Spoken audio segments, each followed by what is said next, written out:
এক ধরনের বিপর্যয় তৈরি করার মতো তৈরি করেছে বলা যেতে পারে, যেগুলো কোনোভাবেই তার এক্সিস্টিং, তার দল ক্ষমতায় থাকাকালীন যে ন্যারেটিভ সেটাকে সাপোর্ট করে না। নিশ্চিতভাবেই তার জন্য সমস্যা তৈরি করেছে সিরিয়াসলি সমস্যা তৈরি করেছে। এবং এই প্রশ্ন এখন সবাই করছে যে একটা পিয়ন এই পরিমাণ টাকা শুধুমাত্র প্রধানমন্ত্রীর পিয়ন হিসাবে আর্ন করতে পারে, তাহলে আর সবাই কি আর্ন করছে, কত আর্ন করছে, কেমন আর্ন করছে?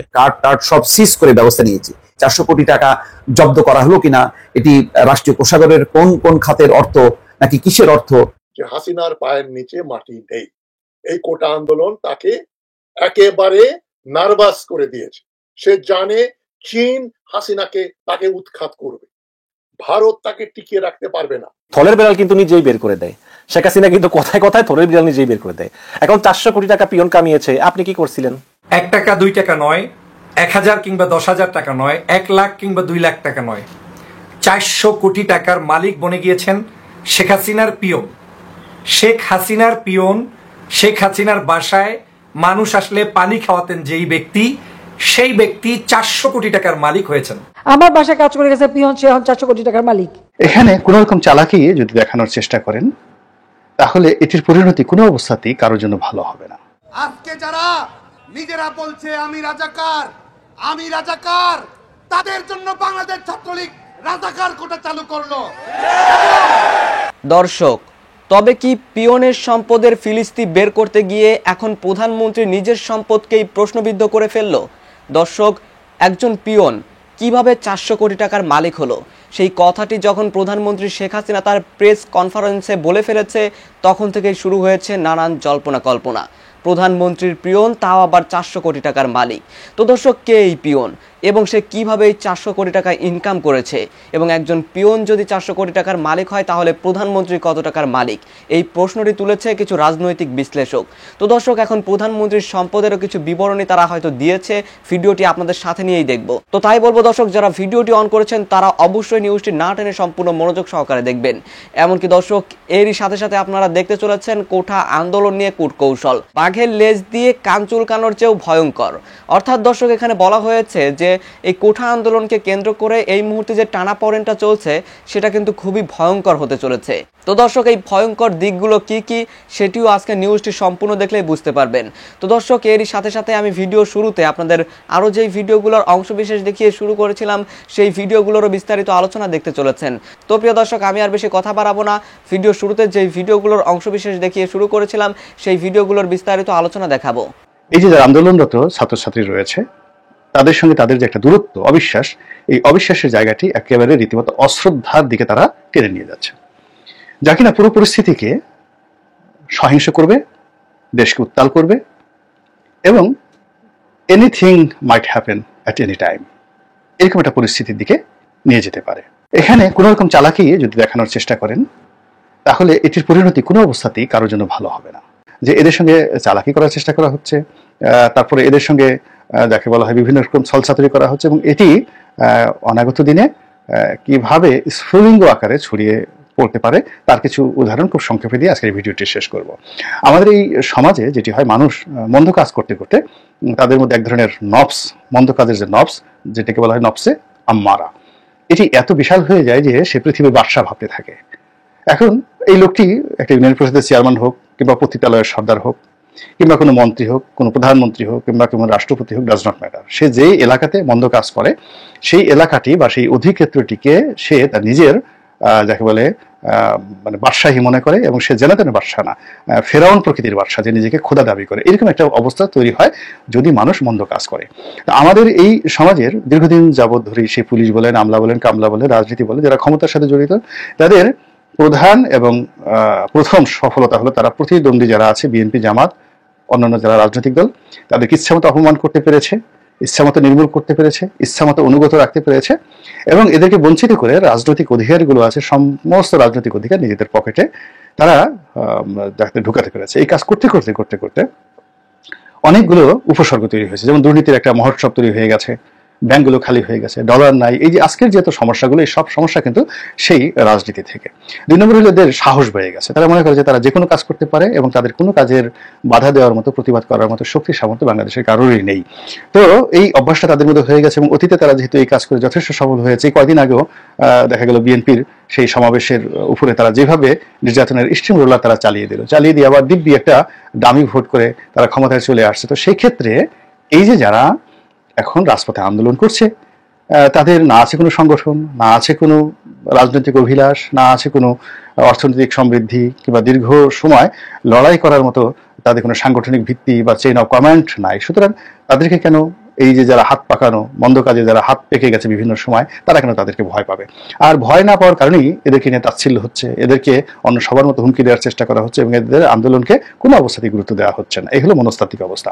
তো এর ফলে একটা অসম জিনিস ঘটতে যাচ্ছে।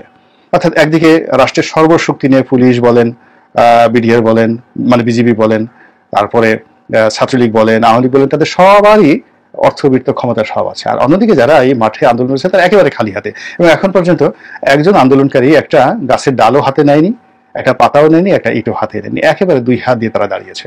তো এখন এরকম যারা তাদের অপরাধ তারা চাচ্ছে, তাদের অভাবের কথা তারা বলছে, তাদের বঞ্চনার কথা তারা বলছে, তাদের শোষণের কথা তারা বলছে, তাদের স্বপ্নের কথা তারা বলতে আসছে। এই কথাগুলো বলার অপরাধে তাদের সঙ্গে যদি কেউ চালাকি করে, তাহলে এটার পরিণতি অতীতে যেভাবে 52 সনে হয়েছে, অতীতে যেভাবে 58 সনে হয়েছে, 62 সনে হয়েছে, অতীতে যেভাবে 69 হয়েছে, ঠিক সেইভাবে কিন্তু আন্দোলনের যে সুলিঙ্গ এটি ছড়িয়ে পড়বে সারা দেশে। এমনি মানুষ বিক্ষুব্ধ অবস্থায় রয়েছে।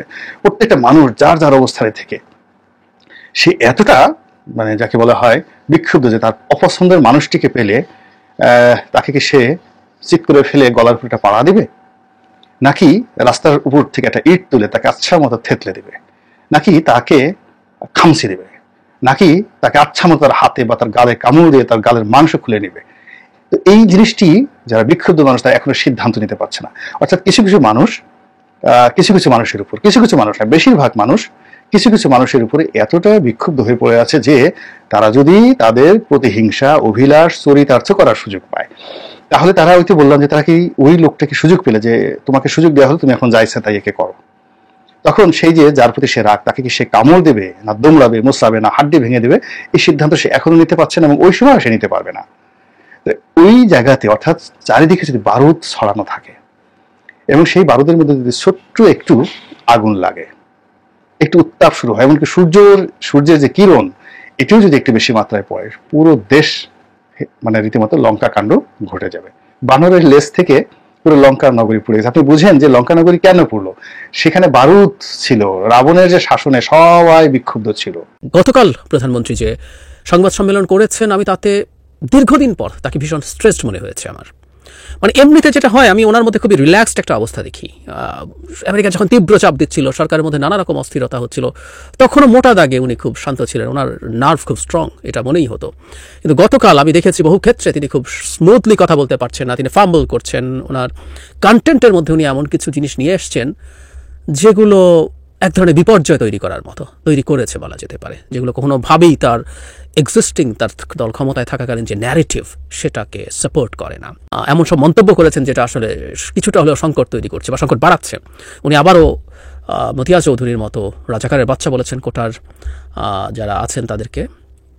আসবো সেই জায়গায়, প্রথমে শুরু করে যেটা নিয়ে ভীষণ আলোচনা হচ্ছে, তিনি তার একজন পিয়নের কথা বলছেন যে 400 কোটি টাকা বানিয়েছে। উনি এক্স্যাক্টলি কি বলেছেন সেটা একটু পড়ি। উনি বলছেন, আমার বাসায় কাজ করে গেছে পিয়ন, সে এখন 400 কোটি টাকার মালিক, হেলিকপ্টার ছাড়া চলে না। এটা বাস্তব কথা। কি করে বানালো সেই টাকা এখন আমি জানছি, তাকে বাদ দিয়ে কার্ড সিজ করে আমি ব্যবস্থা নিয়েছি। এটা তো হয়, যখনই চোখে আসে ব্যবস্থা নেন। এরপর বলছেন উন্নতি হতে থাকলে নাকি দুর্নীতি হতেই থাকে। এটা একেবারেই সঠিক কথা না। উন্নতির সাথে দুর্নীতি ইন্টারটুয়াইন্ড, এটা দীর্ঘদিন থেকে সরকারের দিক থেকে গেলানোর চেষ্টা করা হয়েছে, আমরা এটা গিলি না। যেগুলো প্রমাণ করে যে উনি যথেষ্ট শ্রেষ্ঠ আছেন সেটার পক্ষে যেগুলো যায়। যাই হোক, কে এই 400 কোটি টাকার পিয়ন, এরকম রিপোর্টের মধ্যে বেরিয়ে গেছে। ধারণা করা হচ্ছে উনি মিস্টার জাহাঙ্গীর, ওনার নাম। একসময় পানি খাওয়াতেন ওনার অফিসে বসে, পানি জাহাঙ্গীর বলে নাকি উনি পরিচিত ছিলেন। পরে উনি শুধু ওনার মানে প্রধানমন্ত্রীর ব্যক্তিগত সহকারী পরিচয় বেচে পিয়ন বা এরকম কিছু হোয়াটএভার ব্যক্তিগত সহকারীও বিভিন্ন জায়গায় বলেছেন, এটা বেচে উনি এত টাকার মালিক বনে যান। নোয়াখালী এক আসন থেকে নির্বাচনও করতে চেয়েছে, সেখানে আওয়ামী লীগের বিভিন্ন পদে ছিলেন এবং ওই পরিচয়ে অনেক কিছু হয়েছে। এবং 2023 সালে যেটা হয়েছে তার বিরুদ্ধে নীতিমতো ঘোষণা দেওয়া হয়েছিল তার সাথে যাতে কোনো যোগাযোগ না রাখে। তার সম্পত্তির একটা তালিকা আছে এরকম, মানে বাংলা ট্রিবিউন যেটা লিখছে, রাজধানী ঢাকা একাধিক প্লট ফ্ল্যাটের মালিক হয়েছে, ধানমন্ডিতে স্ত্রীর নামে 2500 বর্গফুটের ফ্ল্যাট, নোয়াখালী মাইজদি শহরের একটা এলাকায় 8 তলা বাড়ি আছে, নোয়াখালীতে বিপুল অর্থ খরচ করেছেন, বিশাল লাটবহর নিয়ে সভা সমাবেশ করতেন। এই যে এই ডামি নির্বাচন যেটা গেল সেটাই, তার মানে ডামি নির্বাচন পর্যন্ত উনি জানুয়ারিতে এই রেসে আছেন, অথচ ওনাকে এর আগে ঘোষণা দিয়েছিল তার কোনো যোগাযোগ টোগাযোগ থাকবে না ইত্যাদি ইত্যাদি। এছাড়া আছে মোহাম্মদপুর নিউ মার্কেটের দোকান আছে, মিরপুরে 7 তলা ভবন আছে, 2টি ফ্ল্যাট আছে। মানে আমরা বুঝতে পারি আসলে এগুলো ডিটেল পড়ে বিরক্তি উৎপাদন করার দরকার নেই। প্রধানমন্ত্রীর পিয়ন হওয়াও 400 কোটি টাকার ব্যাপার। এখন প্রশ্ন যেটা হচ্ছে, যেটা ওনার খুব স্ট্র্যাটেজিক ভুলের কথা আনা হলো, সে 7 জানুয়ারি যে ডামি নির্বাচন, সেই নির্বাচনে পার্টিসিপেট করতে চাইছে। কি ব্যবস্থা নেওয়া হয়েছে এবং কিভাবে টাকা তারা তৈরি করে, এই তথ্যগুলো অজানা থাকার কোনো কারণ নাই। আর কার্টার সিজ করে ব্যবস্থা নিয়েছেন, আমরা কি জানি যে এই ভদ্রলোকের বিরুদ্ধে কোনো সিগনিফিক্যান্ট ব্যবস্থা নেওয়া হয়েছে, আইনগত ব্যবস্থা, ফৌজদারি মামলা এবং সেটা অনুযায়ী ব্যবস্থা কিছুই নেওয়া হয় নাই, আমরা জানি। এবং এখন এই কথাটা প্রসঙ্গক্রমে বলে ফেলা নিশ্চিতভাবেই তার জন্য সমস্যা তৈরি করেছে সিরিয়াসলি সমস্যা তৈরি করেছে। এবং এই প্রশ্ন এখন সবাই করছে যে একটা পিয়ন এই পরিমাণ টাকা শুধুমাত্র প্রধানমন্ত্রীর পিয়ন হিসাবে আর্ন করতে পারে, তাহলে আর সবাই কি আর্ন করছে, কত আর্ন করছে, কেমন আর্ন করছে? প্রধানমন্ত্রী নিজে স্বয়ং বলছেন 400 কোটি টাকা, এবং হেলিকপ্টার ছাড়া চলেই না। স্বাভাবিক, 400 কোটি টাকার লোক হেলিকপ্টার ছাড়া চলবে কেন? খুবই নিশ্চিত। কিন্তু প্রধানমন্ত্রী নিজ মুখ থেকে বেরোচ্ছে, যিনি দীর্ঘদিন তার সাথে ছিলেন, কিছুই জানা যায়নি। এটা বলাটা স্ট্র্যাটেজিকলি তার জন্য আমার কাছে মনে হয় না খুব ভালো কিছু হয়েছে, খুব খারাপই হয়েছে বলতে হবে। কোটা নিয়ে বিস্তারিত উনি যা বলেছেন সেটাই আসবো, কিন্তু একটা জায়গায় উনি এমন কথা বলেছেন যেটা তার শপথ নিয়ে প্রশ্ন তৈরি করে। উনি বলছেন, একবার তারা এ ধরনের আন্দোলন করেছিল, শুধু আন্দোলন না, তারা যে ধরনের ঘটনা ঘটাচ্ছিল, সাধারণ মানুষের উপর আঘাত করা, কিছু জ্ঞানী গুণী আছে ঘরের মধ্যে বসে মিথ্যা অপপ্রচার রেকর্ড করে ছেড়ে দিচ্ছিল, সমস্ত কিছু দেখে আমি খুব বিরক্ত হয়ে যাই। তখন এক পর্যায়ে বলি, ঠিক আছে, কোটা বাদ দিলাম। তিনি বলেন, আমার উদ্দেশ্য ছিল, দেখো কোটা বাদ দিলে কি অবস্থা হয়, এখন কি অবস্থা হয়েছে তা দেখেন। এরপর উনি দীর্ঘ সময় ধরে বলেছেন কি হয়েছে, চাকরিতে কি অবস্থা। আমি আবারও বলছি, কোটা নিয়ে এক্সক্লুসিভলি আমি কথা বলবো। এই কথা প্রধানমন্ত্রী যখন বলছেন, উনি বিরক্ত হয়ে কোটা বাদ দিয়েছেন। এই কথা কিন্তু আমি আওয়ামী লীগের লোকজনকে টকশোতে বলতে শুনেছি, বিরক্ত ক্ষুব্ধ হয়ে করেছেন। আমি তখন একটা জবাব দিয়েছিলাম, আমি আজ আপনাদের একটু শোনাই। এই যে এবার ডামি নির্বাচনের পর প্রধানমন্ত্রী যখন শপথ নিলেন, তাকে যখন শপথ পড়ানো হলো, প্রধানমন্ত্রীকে 2টো শপথ নিতে হয়, একটা হচ্ছে পদের শপথ, আরেকটা হচ্ছে গোপনীয়তার শপথ। সো গোপনীয়তার শপথ আমাদের দরকার নেই, পদের শপথে প্রধানমন্ত্রী কি পড়েন, কি বলেন, আমরা একটু পড়ি। আমি শেখ হাসিনা, উনি যা পড়েছেন, একটা পোর্টাল এটাকে পাবলিশ করেছে, এই একই জিনিসই সবাই করেন। আমি শেখ হাসিনা সশ্রদ্ধ চিত্তে শপথ করিতেছি যে আমি আইন অনুযায়ী সরকারের প্রধানমন্ত্রী পদের কর্তব্য বিশ্বস্ততার সহিত পালন করিব। আমি বাংলাদেশের প্রতি অকৃত্রিম বিশ্বাস ও আনুগত্য পোষণ করিব। আমি সংবিধানের রক্ষণ, সমর্থন ও নিরাপত্তা বিধান করিব এবং আমি ভীত বা অনুগ্রহ, অনুরাগ বা বিরাগের বশবর্তী না হইয়া সকলের প্রতি আইন অনুযায়ী যথাবিহিত আচরণ করিব। শেষ অংশটা আমরা অনেকেই জানি, এই জায়গাটা আবার পড়ি। আমি ভীত বা অনুগ্রহ, অনুরাগ বা বিরাগের বশবর্তী না হইয়া সকলের প্রতি আইন অনুযায়ী যথাবিহিত আচরণ করিব। এই হচ্ছে শপথের অংশ। অনুরাগ বিরাগ এগুলোর বশবর্তী কোনো সিদ্ধান্ত না নিয়ে প্রপার আচরণ করা হবে।